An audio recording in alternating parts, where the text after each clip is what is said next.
Première partie. Notion préliminaire, chapitre 1er. Y a-t-il des esprits? Numéro 1. Le doute concernant l'existence des esprits a pour cause première l'ignorance de leur véritable nature. On se les figure généralement comme des êtres à part dans la création et dont la nécessité n'est pas démontrée. Beaucoup ne les connaissent que par les contes fantastiques dont ils ont été bercés, à peu près comme on connaît l'histoire par les romans, sans chercher si ces contes dégagés des accessoires ridicules reposent sur un fond de vérité. Le côté absurde seul les frappe. Ne se donnant pas la peine d'enlever l'écorce amère pour découvrir l'amande, ils rejettent le tout, comme font dans la religion ceux qui, choqués de certains abus, confondent tout dans la même réprobation. Quelle que soit l'idée que l'on se fasse des esprits, cette croyance est nécessairement fondée sur l'existence d'un principe intelligent en dehors de la matière. Elle est incompatible avec la négation absolue de ce principe. Nous prenons donc notre point de départ dans l'existence, la survivance et l'individualité de l'âme dont le spiritualisme est la démonstration théorique et dogmatique et le spiritisme la démonstration patente. Faisons pour un instant abstraction des manifestations proprement dites et, raisonnant par induction, voyons à quelles conséquences nous arriverons. 2. Du moment que l'on admet l'existence de l'âme et son individualité après la mort, il faut admettre aussi 1. Qu'elle est d'une nature différente du corps, puisqu'une fois séparée, elle n'en a plus les propriétés. 2. Qu'elle jouit de la conscience d'elle-même, puisqu'on lui attribue la joie ou la souffrance. Autrement, ce serait un être inerte, et autant vaudrait pour nous n'en pas avoir. Ceci admis, cette âme va quelque part. Que devient-elle et où va-t-elle? Selon la croyance commune, elle va au ciel ou en enfer. Mais où sont le ciel et l'enfer? On disait autrefois que le ciel était en haut et l'enfer en bas. Mais qu'est-ce que le haut et le bas dans l'univers? Depuis que l'on connaît la rondeur de la terre, le mouvement des astres qui fait ce qui est le haut à un moment donné devient le bas dans 12 heures. L'infini de l'espace dans lequel l'œil plonge à des distances incommensurables. Il est vrai que par lieu bas on entend aussi les profondeurs de la terre. Mais que sont devenues ces profondeurs depuis qu'elles ont été fouillées par la géologie? Que sont également devenues ces sphères concentriques appelées ciel de feu, ciel des étoiles, depuis que l'on sait que la Terre n'est pas le centre des mondes et que notre Soleil lui-même n'est qu'un des millions de soleils qui brillent dans l'espace et dont chacun est le centre d'un tourbillon planétaire? Que devient l'importance de la Terre perdue dans cette immensité? Par quel privilège injustifiable ce grain de sable imperceptible qui ne se distingue ni par son volume, ni par sa position, ni par un rôle particulier, serait-il seul peuplé d'êtres raisonnables? La raison se refuse à admettre cette inutilité de l'infini, et tout nous dit que ces mondes sont habités. S'ils sont peuplés, ils fournissent donc leur contingent au monde des âmes. Mais encore une fois, que deviennent ces âmes, puisque l'astronomie et la géologie ont détruit les demeures qui leur étaient assignées? Et surtout, depuis que la théorie si rationnelle de la pluralité des mondes les a multipliées à l'infini. La doctrine de la localisation des âmes ne pouvant s'accorder avec les données de la science, une autre doctrine plus logique leur assigne pour domaine non un lieu déterminé et circonscrit, mais l'espace universel. C'est tout un monde invisible au milieu duquel nous vivons, qui nous environne et nous coudoie sans cesse. Y a-t-il à cela une impossibilité, quelque chose qui répugne à la raison? Nullement. Tout nous dit au contraire qu'il n'en peut être autrement. Mais alors, que deviennent les peines et les récompenses futures si vous leur ôtez les lieux spéciaux? Remarquez que l'incrédulité à l'endroit de ces peines et récompenses est généralement provoquée parce qu'on les présente dans des conditions inadmissibles. Mais dites, Au lieu de cela, que les âmes puissent leur bonheur ou leur malheur en elles-mêmes, que leur sort est subordonné à leur état moral, que la réunion des âmes sympathiques et bonnes est une source de félicité, que, selon leur degré d'épuration, elles pénètrent et entrevoient des choses qui s'effacent devant des âmes grossières, et tout le monde le comprendra sans peine. Dites encore que les âmes n'arrivent au degré suprême que par les efforts qu'elles font pour s'améliorer et après une série d'épreuves qui servent à leur épuration. Que les anges sont les âmes arrivées au dernier degré que toutes peuvent atteindre avec de la bonne volonté.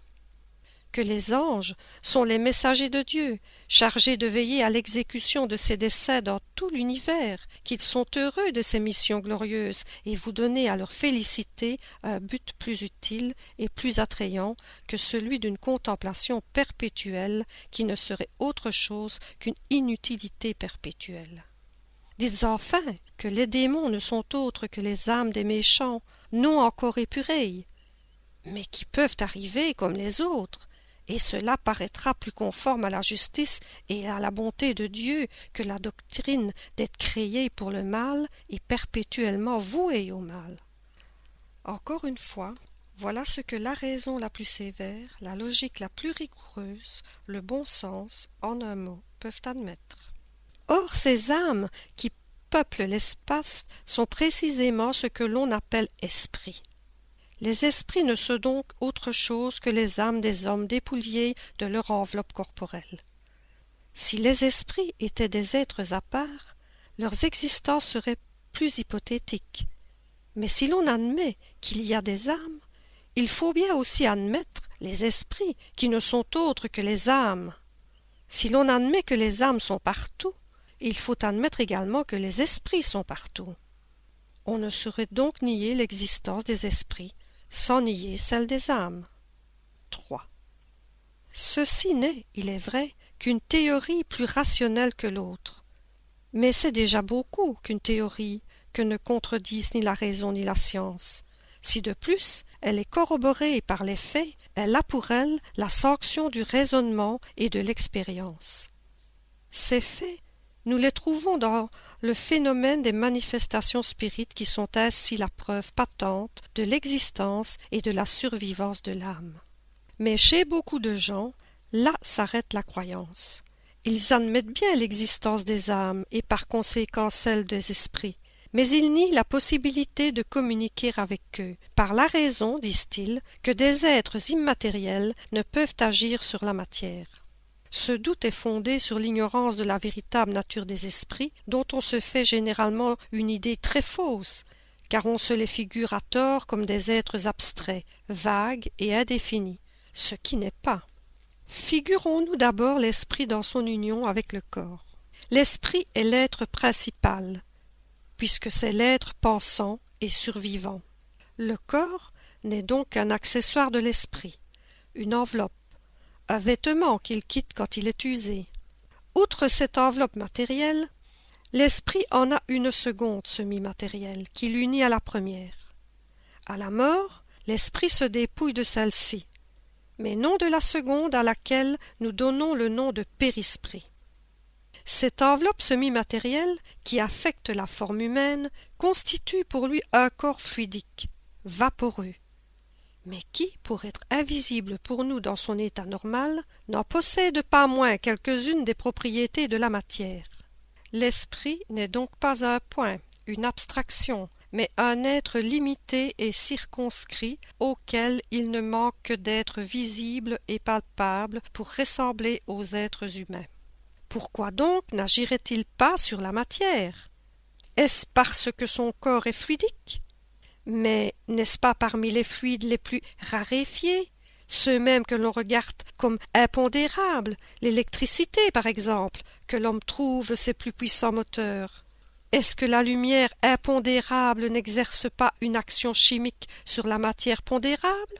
Nous ne connaissons pas la nature intime du périsprit, mais supposons-le formé de matière électrique ou tout autre aussi subtile. Pourquoi n'aurait-il pas la même propriété étant dirigé par une volonté? 4. L'existence de l'âme et celle de Dieu, qui sont la conséquence l'une de l'autre, étant la base de tout l'édifice, avant d'entamer aucune discussion spirite, il importe de s'assurer si l'interlocuteur admet cette base. Si à ces questions, croyez-vous en Dieu? Croyez-vous avoir une âme? Croyez-vous à la survivance de l'âme après la mort? Il répond négativement, ou même s'il dit simplement « Je ne sais pas », je voudrais qu'il en fût ainsi, mais je n'en suis pas sûr, ce qui le plus souvent équivaut à une négation polie, déguisée sous une forme moins tranchante pour éviter de heurter trop brusquement ce qu'il appelle des préjugés respectables. Il serait tout aussi inutile d'aller au-delà que d'entreprendre de démontrer les propriétés de la lumière à l'aveugle qui n'admet pas la lumière, car en définitive, les manifestations spirites ne sont autre chose que les effets des propriétés de l'âme. Avec celui-là, c'est un tout autre ordre d'idées à suivre si l'on ne veut pas perdre son temps. Si la base est admise, non à titre de probabilité, mais comme une chose avérée, incontestable, l'existence des esprits en découle tout naturellement. 5. Reste maintenant la question de savoir si l'esprit peut se communiquer à l'homme, c'est-à-dire s'il peut faire avec lui échange de pensées. Et pourquoi non? Qu'est-ce que l'homme, sinon un esprit emprisonné dans un corps? Pourquoi l'esprit libre ne pourrait-il se communiquer avec l'esprit captif comme l'homme libre avec celui qui est enchaîné? Dès lors que vous admettez la survivance de l'âme, est-il rationnel de ne pas admettre la survivance des affections? Puisque les âmes sont partout, n'est-il pas naturel de penser que celle d'un être qui nous a aimés pendant sa vie vienne auprès de nous, qu'il désire se communiquer à nous, et qu'il se serve pour cela des moyens qui sont à sa disposition? Pendant sa vie, n'agissait-il pas sur la matière de son corps? N'est-ce pas lui qui en dirigeait les mouvements? Pourquoi donc, après sa mort, d'accord avec un autre esprit lié à un corps, n'emprunterait-il pas ce corps vivant pour manifester sa pensée comme un muet peut se servir d'un parlant pour se faire comprendre? 6. Faisons pour un instant abstraction des faits qui, pour nous, rendent la chose incontestable. Admettons-la à titre de simple hypothèse. Nous demandons que les incrédules nous prouvent, non par une simple négation, car leur avis personnel ne peut faire loi, mais par des raisons péremptoires, que cela ne se peut pas. Nous nous plaçons sur leur terrain, et puisqu'ils veulent apprécier l'effet spirit à l'aide des lois de la matière, qu'ils puisent donc dans cet arsenal quelques démonstrations mathématiques, physiques, chimiques, mécaniques, physiologiques, et prouvent par A plus B, toujours en partant du principe de l'existence et de la survivance de l'âme, 1. Que l'être qui pense en nous pendant la vie ne doit plus penser après la mort. 2. Que s'il pense, il ne doit plus penser à ceux qu'il a aimés. 3. Que s'il pense à ceux qu'il a aimés, il ne doit plus vouloir se communiquer à eux. 4. Que s'il peut être partout, il ne peut pas être à nos côtés. 5. Que s'il est à nos côtés, il ne peut pas se communiquer à nous. 6. Que par son enveloppe fluidique, il ne peut pas agir sur la matière inerte. 7. Que s'il peut agir sur la matière inerte, il ne peut pas agir sur un être animé. 8. Que s'il peut agir sur un être animé, il ne peut pas diriger sa main pour le faire écrire. Et 9. Que pouvant le faire écrire, il ne peut pas répondre à ses questions et lui transmettre sa pensée. Quand les adversaires du spiritisme nous auront démontré que cela ne se peut pas, par des raisons aussi patentes que celles par lesquelles Galilée démontra que ce n'est pas le soleil qui tourne autour de la terre, alors nous pourrons dire que leurs doutes sont fondés. Malheureusement, jusqu'à ce jour, toutes leurs argumentations se résument en ces mots. Je ne crois pas, donc cela est impossible. Ils nous diront sans doute que c'est à nous de prouver la réalité des manifestations. Nous la leur prouvons par des faits et par le raisonnement. S'ils n'admettent ni l'un ni l'autre, s'ils nient même ce qu'ils voient, c'est à eux de prouver que notre raisonnement est faux et que les faits sont impossibles.